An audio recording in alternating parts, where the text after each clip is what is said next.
It was another quiet evening in Sophia's apartment. The soft hum of the city outside, the distant sound of cars passing by. Everything felt normal. But that night was different.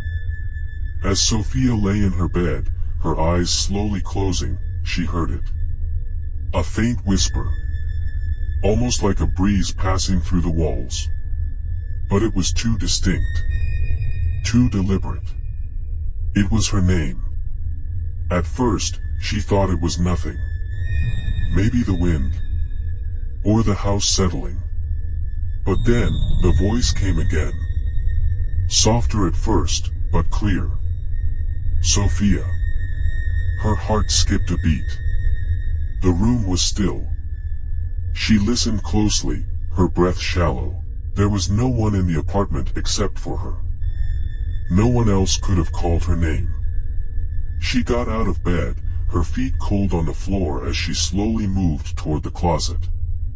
Her mind raced with possibilities, but none of them made sense. Maybe it was just the stress. Maybe she was just imagining it.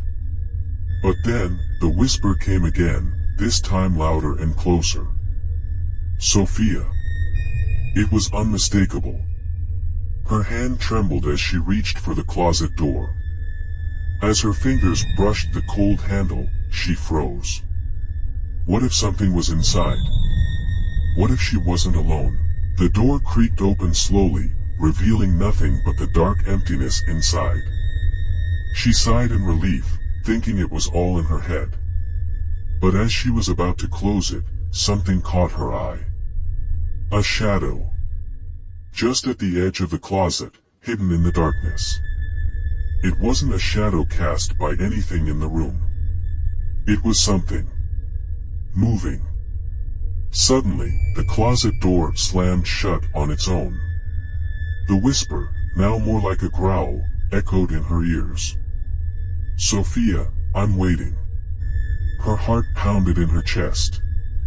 The air around her seemed to freeze, every sound in the room muffled except for that voice. It wasn't just a whisper anymore. It was a presence. And it knew her name. As she backed away, the room seemed to close in on her, the whispers growing louder, now coming from every corner of the apartment. She could hear the sound of something moving in the closet, shifting. Waiting for her to come closer. But she couldn't move. Her legs felt like they were glued to the floor. The darkness inside the closet was no longer empty. Something was there.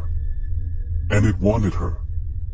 She tried to call for help, but her voice didn't escape. The whispers turned into a chant. Sophia, come closer. Sophia, come closer. And just like that, the lights flickered, plunging the room into total darkness. The last thing Sophia heard before everything went silent was the whisper of her name.